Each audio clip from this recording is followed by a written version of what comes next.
وسلموا على رسوله الكريم. أما بعد فأعوذ بالله من الشيطان الرجيم. بسم الله الرحمن الرحيم. والسائلين وفي الرقاب وأقام الصلاة وآتى الزكاة. صدق الله العلي العظيم وصدق رسوله النبي الكريم الأمين. إن الله وملائكته يصلون على النبي يا أيها الذين آمنوا صلوا عليه وسلموا تسليما.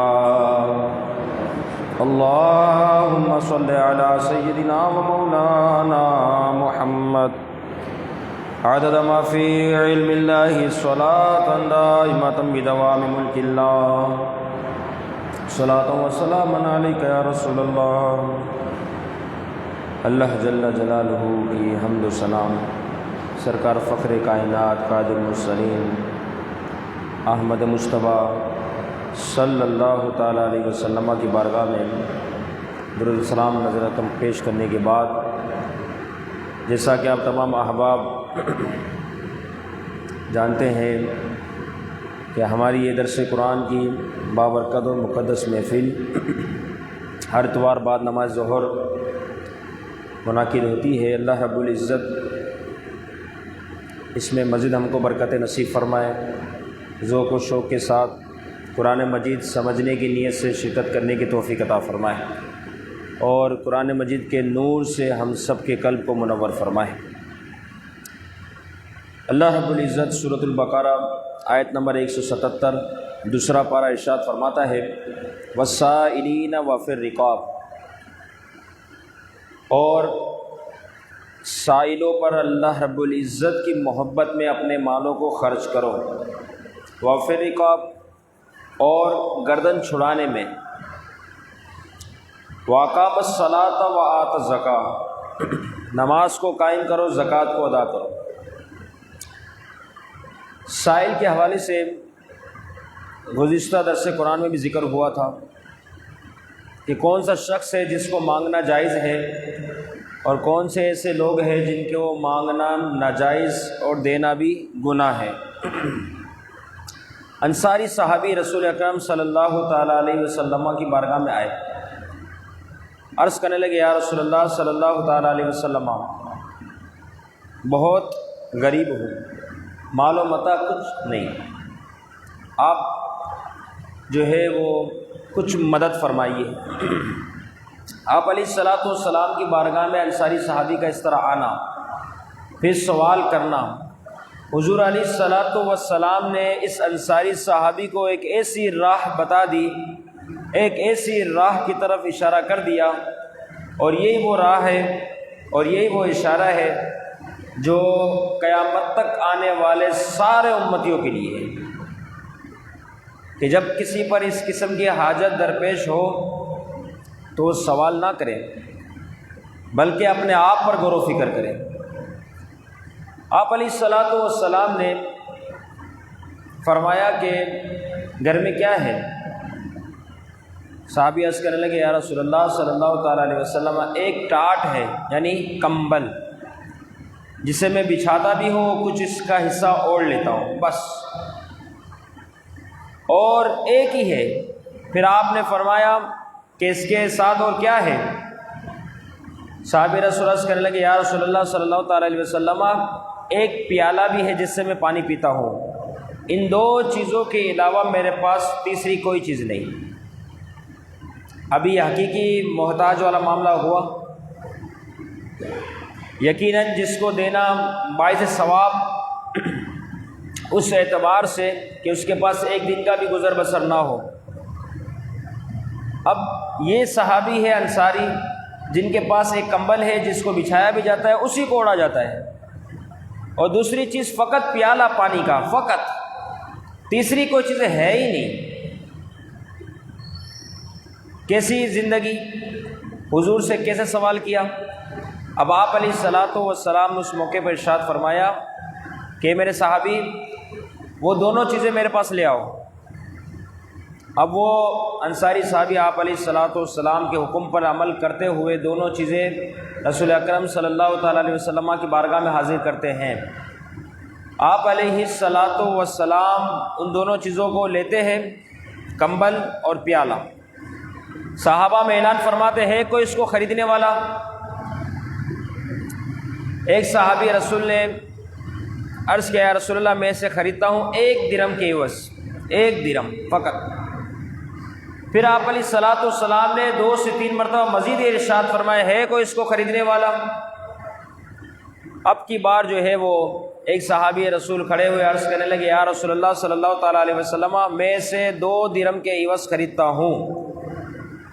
تو پھر آپ علیہ الصلاۃ والسلام نے وہ کمبل اور وہ پیالہ اس صحابی رسول کو دے دیا جس نے 2 درہم کا کہا، اور 2 درہم لے کر آپ علیہ الصلاۃ والسلام نے اس انصاری صحابی کے حوالے کر دیے اور فرمایا کہ 1 درہم کا گھر پہ کچھ غلہ راشن وغیرہ لے جاؤ، اور 1 درہم سے کلہاڑی خرید کر میرے پاس لے آؤ۔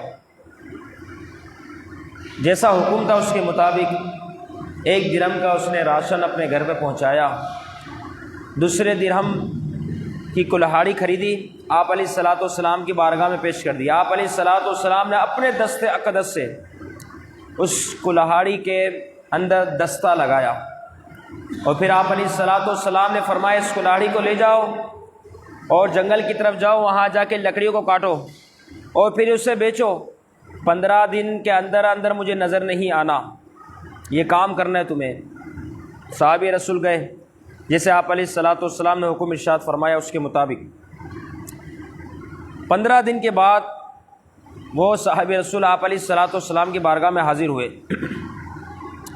آپ علیہ الصلاۃ والسلام نے فرمایا ہاں اب کیا معاملہ ہے؟ تو اس صحابی رسول جو انصاری صحابی تھے عرض کرنے لگے، یا رسول اللہ صلی اللہ تعالیٰ علیہ وسلم آج میرے پاس 10 درہم موجود ہے۔ تجارت 1 درہم سے شروع کی تھی، کلاہڑی لی تھی فقط۔ اب 15 دن کے بعد جب آ رہے ہیں تو عرض کر رہے یا رسول اللہ میرے پاس 10 درہم ہے۔ آپ علیہ الصلاۃ والسلام نے فرمایا ان میں سے کچھ سے غلہ خریدو، راشن خریدو، کچھ سے کپڑے وغیرہ خریدو، اور اپنی تجارت کو اسی طریقے سے جاری و ساری رکھو۔ کیسا پیارا حکم اور کیسی پیاری راہ، اور کتنا پیارا اور شاندار طریقہ آپ علیہ الصلاۃ والسلام نے اس انصاری صحابی کو بتایا۔ کتنے محتاج تھے، کتنے محتاج، کہ گھر میں فقط کمبل اور پیالہ، لیکن اس کے باوجود بھی آپ علیہ الصلاۃ والسلام نے سوال کرنے سے منع فرمایا، اشارتاً ساری بات سمجھا دی، اور ساتھ ہی ساتھ اصل حکم یہ تھا کہ آپ جو ہے کمانے کے لائق ہو، قدرت، طاقت، قوت رکھتے ہو، تو جو شخص طاقت اور قوت اور قدرت رکھے، کمانے کے قابل ہو، محتاج نہ ہو، ایسے شخص کے لیے سوال کرنا جائز نہیں، ایسے شخص کے لیے سوال کرنا جائز نہیں ہے۔ اس وجہ سے آپ علیہ الصلاۃ والسلام نے واضح طور پر یہ حکم ارشاد فرمایا، اور آنے والی امت قیامت تک کے لیے سب کو ایک راہ بتا دی کہ کاروبار کیا جائے، یہ مانگنے سے لاکھ نہیں کروڑ درجے بہتر ہے، اگرچہ چھوٹا ہی ہو لیکن یہ کافی بہتر ہے۔ اس آیت مبارکہ میں وَلَٰكِنَّ الْبِرَّ کہ نیکی یہ ہے کہ تم اس طریقے سے کام کرو، اللہ کی راہ میں صدقہ وغیرہ دیتے رہو، تو یہ نیکی ہے۔ تو جو دے رہا ہے وہ نیک بن رہا ہے، جو دے نہیں رہا وہ نیک بننے سے محروم ہے۔ بظاہر تو یہ محسوس ہو رہا ہے، لیکن یہ بات یاد رکھے کہ بعض وہ ہیں جو دے کر نیک بنتے ہیں، بعض وہ ہیں جو لے کر نیک بنتے ہیں، دونوں کے معاملات علیحدہ علیحدہ ہیں، کیونکہ جن کے لیے مال میں وسعت ہے وہ اللہ کی راہ میں خیرات کر کے نیک بنتے ہیں، وَلَٰكِنَّ الْبِرَّ، اور جن کے پاس اس قسم کے معاملات نہیں، قوت، طاقت، قدرت، کام کے اوپر قدرت رکھنا، ساتھ ان کا محتاج بھی ہونا، یہ سارے معاملات ہیں تو وہ لے کر نیک بنتے ہیں۔ اس کی مثال ایسے ہے کہ بادشاہ ہے، وہ اپنی رعایا سے ٹیکس وصول کرتا ہے، بادشاہ اپنی رعایا سے ٹیکس وصول کرتا ہے، اور شاہی جو نوکر ہوتے ہیں ان کو بادشاہ خود تنخواہ دیتا ہے۔ ایک طرف سے وصول کیا جا رہا ہے، دوسری طرف سے اپنے ہی شاہی نوکروں کو دیا جا رہا ہے۔ جن سے وصول کیا جا رہا ہے وہ اس کی رعایا ہے، تو وہ رعایا بادشاہ کو ٹیکس دے کر محبوب بن رہی ہے، اور بادشاہ جن شاہی نوکروں کو تنخواہ دے رہا ہے تو بادشاہ سے وہ شاہی نوکر تنخواہ لے کر محبوب بن رہے ہیں۔ تو نتیجہ یہ نکلا کہ ایک طرف سے دینے والا محبوب بن رہا ہے، دوسری طرف سے لینے والا محبوب بن رہا ہے۔ فرمایا یہاں پر بھی اسی طریقے سے ہے کہ فرمایا نیکی تو یہ ہے تم اپنا مال خرچ کرو، غریب فقیر مسکین محتاج سائلوں کو دو، لیکن اس سے مراد یہ نہیں ہے کہ دینے والا ہی صرف نیکیوں کو حاصل کر رہا ہے۔ جو شخص محتاج ہے تو وہ لے کر بھی نیک کام کر رہا ہے، اگر وہ نہ لے تو اپنے آپ کو وہ تلف کر دے، اپنے آپ ہلاکت میں پڑ جائے۔ تو اپنے آپ کو بچانے کے لیے، کیونکہ وہ محتاج ہے، کام کاج کے قابل نہیں، اس وجہ سے جو ہے فرمایا کہ دینے والا بھی نیکیوں کو حاصل کر رہا ہے، دینے والا بھی نیکیوں کو حاصل کر رہا ہے۔ فرمایا وافر رقاب، گردن چھڑانے میں، کیونکہ سابقہ زمانے میں غلام ہوا کرتے تھے، غلام کو خریدا جاتا تھا، بیچا بھی جاتا تھا، اس طریقے سے سارے معاملات ہوا کرتے تھے نا۔ تو فرمایا یہ جو غلام کو خریدا جا رہا ہے، بیچا جا رہا ہے، تو یہ غلام کا سارا سلسلہ ہے۔ آپ علیہ الصلاۃ والسلام نے فرمایا کسی شخص نے کسی غلام کو خریدا، اور وہ شخص خریدنے والا مسلمان، جس کو خریدا وہ بھی مسلمان، تو فرمایا اس کو خریدنے کے بعد اس شخص مسلمان نے اسے آزاد کر دیا، اللہ رب العزت اس آزاد کیے ہوئے غلام کے ہر عضو کے بدلے آزاد کرنے والے کا ہر عضو کو جہنم سے آزادی عطا فرمائے گا، کہ اس کو جہنم سے آزادی دی جائے گی۔ اتنی بڑی فضیلت ہے۔ تو فرمایا میری محبت میں تم ان غلاموں کو آزاد کرو، خریدو، اس کے بعد اس کو آزاد کرو۔ وَأَقَامَ الصَّلَاةَ، نماز کو قائم کرو۔ ایک ہے نماز کو پڑھنا، لیکن جہاں جہاں نماز پڑھنے کا حکم آیا وہاں پر حکم و اقامہ یقیمو اس طریقے سے پکارا گیا کہ نماز پڑھنا کافی نہیں بلکہ اس کو قائم رکھنا ہے۔ اور قائم سے مراد یہ ہے کہ نماز بھی صحیح ہو، صحیح وقت پہ پڑھی جائے، صحیح طرح ادا کی جائے، صحیح سمت کی طرف آ کے پڑھا جائے، ظاہری باطنی معاملات کا خیال کرتے ہوئے پڑھی جائے۔ ظاہری سے مراد کہ نماز کے فرائض، واجبات، سنن، مستحبات، نماز کی شرائط، ان تمام کا لحاظ رکھا جائے، یہ ہے ظاہری معاملہ۔ فرمایا باطنی معاملات کو بھی دیکھا جائے، وہ یہ ہے کہ خشوع و خضوع، عاجزی، انکساری، اس کے ساتھ نماز کو ادا کیا جائے۔ تو فرمایا ان تمام لوازمات کو دیکھتے ہوئے نماز کو پڑھا جائے۔ اور قائم کرنے کا مطلب یہ ہے کہ جب وقت کا سلسلہ شروع ہو جائے کہ اب نماز ہے، اس کا وقت آ گیا، تو اب ہر وقت میں اس نماز کو ادا کیا جائے۔ جب مسلسل یہ سلسلہ جاری رہے گا استقامت کے ساتھ، تو ایسا شخص نماز کے پڑھنے کے ساتھ ساتھ نماز کو قائم کرنے والا بھی بن جائے گا۔ تو یہی فرمایا اقام الصلاۃ۔ ایک بزرگ کے بارے میں آتا ہے حاتم زاہد، ان سے کسی نے پوچھا کہ آپ نماز کیسے ادا کرتے ہیں؟ کتنی شاندار انہوں نے نماز کا طریقہ اپنے الفاظ میں بیان کیا کہ میری نماز تو ایسی ہے۔ وہ کیا ہے؟ آپ فرماتے ہیں میں جب نماز کے لیے حاضر ہوتا ہوں سب سے پہلے صحیح طریقے سے وضو کرتا ہوں، صحیح طرح جب میرا وضو ہو جائے اس کے بعد میں صحیح طریقے سے مصلی پر کھڑا ہو جاتا ہوں، اور اس کے بعد میں یہ سمجھتا ہوں کہ میرا پاؤں جو ہے وہ پل صراط پر ہے، دائیں طرف میری جنت ہے، بائیں طرف دوزخ ہے، پیچھے ملک الموت ہے، موت کا فرشتہ، اور اللہ رب العزت مجھے دیکھ رہا ہے اور وہی میرے ساتھ ہے، اور پھر میں تصور جماتا ہوں کہ میری یہ نماز ہو سکتا ہے آخری نماز ہو سکتا ہے۔ ان تمام باتوں کو سوچتے ہوئے سمجھتے ہوئے پھر اس کے بعد جب میں تکبیر کہتا ہوں، پھر اس کے بعد قرات کرتا ہوں تو اس کے ایک ایک حرف پر غور کرتا ہوں، اس کو سمجھ کے پڑھتا ہوں، خشوع و خضوع کے ساتھ رکوع و سجدہ کرتا ہوں۔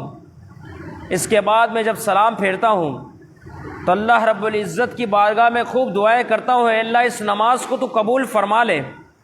اور اس کے بعد میں خوف میں بھی رہتا ہوں کہ کہیں ایسا نہ ہو کہ میری یہ نماز ضائع کر دی جائے، میری یہ نماز رد کر دی جائے، اس خوف میں بھی رہتا ہوں۔ اور آپ فرماتے ہیں آج مجھے اس طرح کرتے ہوئے 30 سال کا عرصہ گزر چکا ہے، 30 سال سے میں اس طریقے سے نماز پڑھ رہا ہوں۔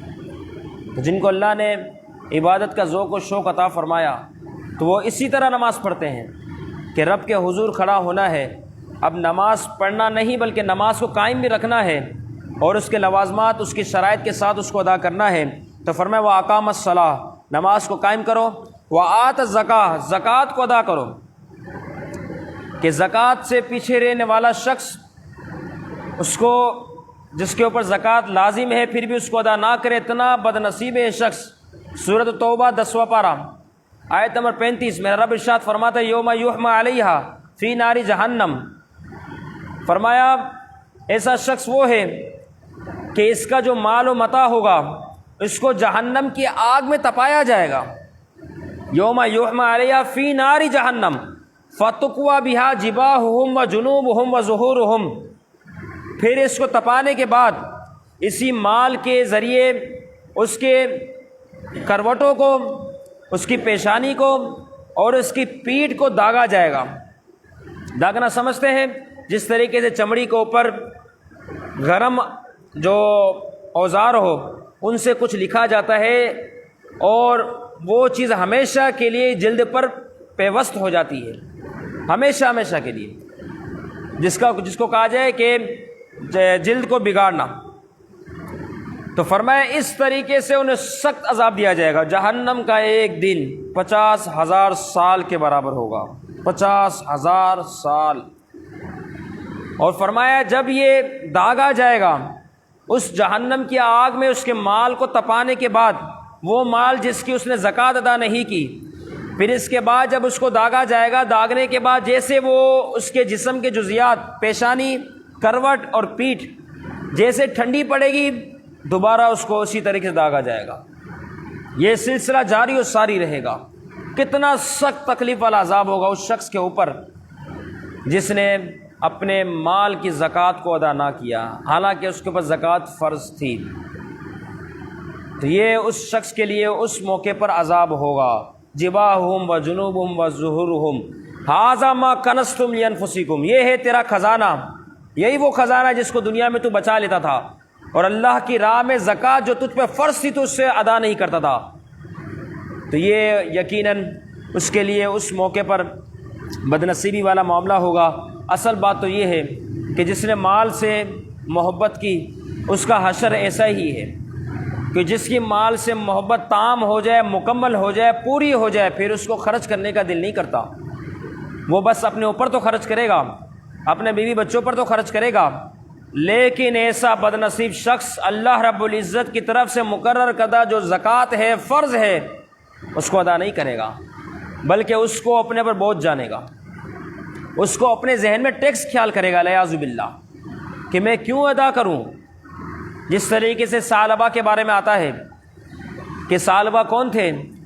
ہمہ وقت مسجد نبی شریف میں رہتے تھے اور ساری نمازیں مسجد نبی شریف ادا کرتے ہیں، کلمہ بھی انہوں نے پڑھا، ایمان کو بھی قبول کیا، آپ علیہ الصلاۃ والسلام کی امامت میں ساری نمازیں ادا کرتے ہیں، لیکن تھے بہت غریب۔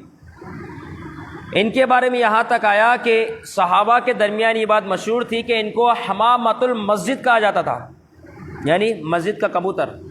جیسے کبوتر مسجد میں ہمہ وقت رہتے ہیں، ان کا ٹھکانہ وہی ہے، اس طرح ثعلبہ کو یہ کہنا شروع کر دیا گیا حمامۃ المسجد، کہ مسجد کا کبوتر۔ اتنی مسجد سے محبت، نماز سے محبت، اتنی چاہت، لیکن یہ مال کی ہوس اتنی خطرناک ہے کہ دیندار صحیح راہ پہ چلنے والا شخص بھی پھسل جاتا ہے۔ آخرکار صالبہ نے رسول اکرم صلی اللہ تعالیٰ علیہ وسلم کی بارگاہ میں عرض کی، یا رسول اللہ میرے لیے دعا کیجیے، میں بڑا محتاج ہوں، مسکین ہوں، فقیر ہوں، ڈھیروں مال کی دعا کیجیے، سوال ڈھیروں مال کی دعا کیجیے۔ آپ علیہ الصلاۃ والسلام نے فرمایا، صالبہ میری سیرت پہ نہیں چلتے کہ اگر میں حکم کروں تو یہ پہاڑ سونے چاندی کے بن کر میرے ساتھ چلنا شروع کر دے، لیکن مجھے دنیا کی دولت پسند نہیں، اس لیے میں یہ سوال نہیں کرتا۔ پھر انہوں نے سوال کیا صالبہ نے کہ یا رسول اللہ آپ دعا کیجئے مجھے اللہ ڈھیروں مال عطا فرمائے، میں اللہ عز و جل کے مال کا حق صحیح طرح ادا کروں گا، آپ دعا کیجئے۔ پھر آپ علیہ الصلاۃ والسلام نے فرمایا، تھوڑا مال جس میں اللہ رب العزت کا شکر ادا کر دیا جائے یہ زیادہ مال سے بہتر ہے جس پر اللہ کا شکر ادا نہ ہو۔ تھوڑا مال ہے، بندہ شکر تو ادا کر رہا ہے، زیادہ مال ہو جائے عبادتیں بھی گئی، ذوق و شوق بھی گیا، تقوی پرہیزگاری بھی گئی، فرمایا یہ تھوڑا مال قدرے بہتر ہے، لیکن پھر بھی سمجھ نہ آیا۔ صالبہ نے پھر سوال کر دیا، یا رسول اللہ آپ دعا کیجئے اللہ مجھے ڈھیروں مال عطا فرمائے۔ پھر آپ علیہ الصلاۃ والسلام نے اپنے رحمت سے بھرے ہوئے ہاتھ اٹھا دیے اور دعا کر دی، اللہم ارزقہ مالا، اے اللہ صالبہ کو مال دے دے۔ اور یہ وہ زبان ہے جب چل جائے تو اللہ رب العزت اس زبان کو ہر حال میں قبول فرماتا ہے، اور یہ وہ ہاتھ ہے جب اٹھ جائے تو خالی ہاتھ نہیں لوٹتے ہیں۔ پھر آپ علیہ الصلاۃ والسلام نے دعا کر دی۔ اب کیا ہوا، حضور کی دعا کے صدقے صالبہ کو ایک بکری مل گئی، اب ایک بکری ملی فقط۔ اس ایک بکری سے بکریوں میں اتنا اضافہ ہوا کہ بکریاں بڑھتی چلی گئی یہاں تک کہ صالبہ ان کی خدمت میں مصروف رہتا۔ اب پہلے یہ صالبہ مسجد نبوی شریف میں ہی رہتا تھا، ساری نماز رسول اکرم صلی اللہ تعالیٰ علیہ وسلم کی امامت میں ادا کرتا، اب فقط 2 نمازوں پر آ گیا، ظہر اور عصر، بس باقی نمازیں ادا نہ کر سکتا، مسجد نبوی شریف میں نہ آتا، ٹائم ہی نہ ملتا بکریوں کی خدمت کرنے میں۔ پھر اور بکریوں میں اضافہ ہوا، اب ظہر عصر کی نماز تھی وہ بھی گئی، اب وہ بھی وہاں ہی پڑھ لیتا، مسجد نبوی شریف میں تشریف نہ لاتا۔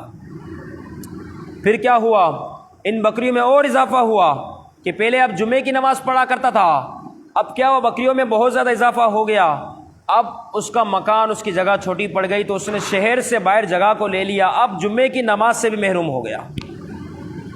پھر کیا ہوا کہ کوئی انتقال کر جاتا تو جنازے میں بھی شرکت نہ کر سکتا، ان بکریوں کے ریوڑ کی وجہ سے، ان دنیا کے مال و متاع کی وجہ سے حب محبت مال کی اتنی ہو گئی، حب مال اتنا چھا گیا دل پر کہ اب دل جو پہلے نور ہی نور تھا اب تاریکی میں آ گیا، اب سیاہ ہی سیاہ ہو گیا۔ اب کیا ہوا کہ اس قدر دور ہو گیا، آپ علیہ الصلاۃ والسلام نے جب زکوٰۃ کا حکم نازل ہوا، آپ علیہ الصلاۃ والسلام نے صحابی رسول کو بھیجا، جا صالبہ کے پاس جاؤ ان سے زکوٰۃ وصول کرو۔ اب صحابی رسول وہاں پہنچتے ہیں، یہ وہی صالبہ ہے جس نے پہلے بات کی تھی کہ میں اللہ عز و جل کے حقوق کو صحیح طرح ادا کروں گا۔ اب صحابی رسول وہاں پہنچتے ہیں، ان سے سوال کرتے ہیں کہ زکوٰۃ فرض ہو چکی ہے، آپ علیہ الصلاۃ والسلام نے مجھے بھیجا ہے لہذا زکوٰۃ ادا کرو۔ جیسے اس نے بات سنی، اب اتنا بڑا ریوڑ ہے، اتنی بکریوں کو دینا ہے، اس کا منہ بگڑ گیا، اس کا چہرہ بن گیا۔ پھر اس کے بعد کہنے لگا زکوٰۃ، پھر ساتھ ہی ساتھ اس نے یہ ادا کر دیا کہ یہ تو ٹیکس ہے، اور پھر ساتھ ساتھ یہ بھی کہنے لگا کہ یہ ٹیکس ہے اور اتنا مال، اس قدر مال زکوٰۃ میں ادا نہیں کرتا۔ اس نے پھر آخر میں یہ لفظ بھی کہہ ہی دیا کہ زکوٰۃ میں ادا نہیں کروں گا، الیاذ باللہ ثم الیاذ باللہ۔ تو دیکھ لیا آپ نے پورا نتیجہ کہ وہ جو مسجد نبی میں حمامۃ المسجد صحابہ کے یہاں مشہور ہوئے، مسجد نبی میں پابندی کے ساتھ عبادت کرنے والے، لیکن ایک مال کی محبتی جس مال کی محبت نے اس صالبہ کو کہاں تک پہنچا دیا کہ اب زکوٰۃ دینے سے انکار کر دیا۔ تو یہ ہے مال کی محبت، اسی وجہ سے اس کی محبت سے انسان کا دل کبھی سیر ہوتا ہی نہیں ہے، اور آ جائے اور آ جائے اور آ جائے۔ اللہ رب العزت مال کی محبت سے ہماری حفاظت فرمائے، اور جو فرائض واجبات سنن ہم پر لازم ہے ان تمام کی خوش اسلوبی کے ساتھ، خوش دلی کے ساتھ، خشوع و خضوع کے ساتھ ہم سب کو ادا کرنے کی توفیق عطا فرمائے۔ نماز کے حوالے سے جو ہم نے سنا، اللہ رب العزت ایسی نمازیں ہم سب کو پڑھنے کی توفیق عطا فرمائے۔ اس آیت مبارکہ کے آگے بھی ہے وعدے کے حوالے سے، صبر کے حوالے سے، تکلیف وغیرہ کے معاملات، چونکہ اب مزید گنجائش نہیں اس حوالے سے، وقت کے دامن میں آئندہ اسی آیت مبارکہ کے مزید جو ہے وہ رہ گیا، اس کو انشاءاللہ تفسیر کی صورت میں آپ کے سامنے بیان کیا جائے گا۔ اللہ تعالیٰ ہم سب کو درس قرآن میں خود بھی شرکت کرنے، دوست احباب کو بھی دعوت دینے کی توفیق عطا فرمائے۔